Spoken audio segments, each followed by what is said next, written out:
হিন্দু শাস্ত্রমতে মা বগলামুখী হলেন হিন্দু ধর্মের দশ মহাবিদ্যার অন্যতম দেবী, যিনি ভক্তের মানসিক ভ্রান্তি ও শত্রু বিনাশের দেবী।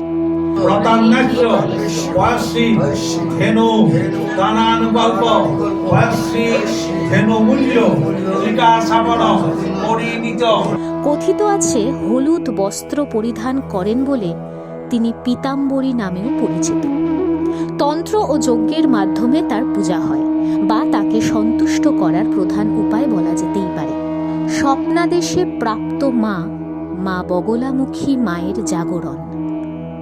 হযরতপুরে মা বগলামুখীর জাগরণ। শোনা যাচ্ছে শীঘ্রই বাঁকুড়ায় স্থাপিত হবে স্থায়ী মন্দির। বৈদিক পদ্ধতিতে পূজার মাধ্যমে হোম, যজ্ঞ ও নরনারায়ণ সেবার আয়োজন করা হলো বীরভূম জেলার হযরতপুর গ্রামের হালদারদের দুর্গা মন্দিরে। সেখানে হাজার হাজার ভক্তবৃন্দ, পণ্ডিত ও গুণীজন এই আধ্যাত্মিক অনুষ্ঠানে উপস্থিত ছিলেন। আগামী 27শে জানুয়ারি বাঁকুড়া জেলার কুস্থলিয়ার লালপুর গ্রামে বগলামুখী মায়ের মন্দির স্থাপিত হবে। শোনা যাচ্ছে সেই মন্দিরেই মাকে স্থায়ীভাবে প্রতিষ্ঠা করে পুজো করা হবে। 35 বছর আগের এক অলৌকিক কাহিনী জড়িয়ে রয়েছে এই পুজোর নেপথ্যে। ময়রাশালের হযরতপুরে গ্রামের বাসিন্দা পরিতোষ হালদার একদিন স্বপ্নাদেশ পান। তাকে হিংলো নদীর পাড়ে বিশ্বরূপের থানে যাওয়ার নির্দেশ দেওয়া হয়।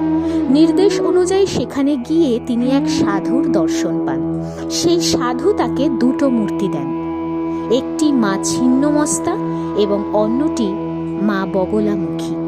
সাধু নির্দেশ দিয়েছিলেন ছিন্নমস্তা মায়ের পুজো এখনই শুরু করতে হবে, তবে মা বগলামুখী সঠিক সময়ে নিজেই পূজিত হবার যে পথ বেছে নেবেন।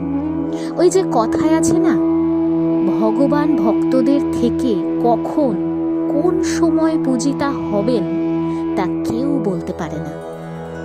সম্প্রতি পরিতোষবাবুর ভাই হৃদয় হালদার বাঁকুড়ার কুস্থলিয়াতে একটি জমি কিনে মন্দির তৈরির পরিকল্পনা করেন।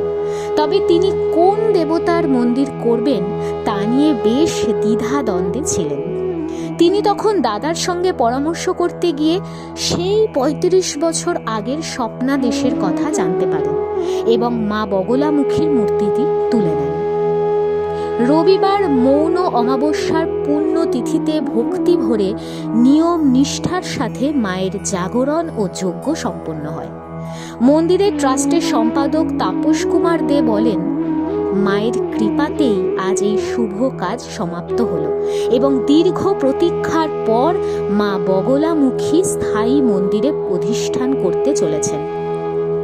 হৃদয় হালদার, এই মানুষটির কথা তো বলতেই হয়, কারণ এই মানুষটি প্রতিনিয়ত মানুষের মধ্যেই দেখতে পান ভগবানের প্রকাশ। কারণ মানুষের মধ্যেই যে ভগবান।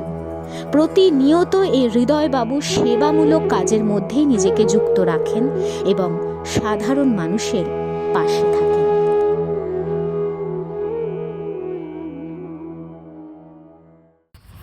নিবেদন করছে এসটিভি বাংলা, সঠিক কথা সহজে বলা।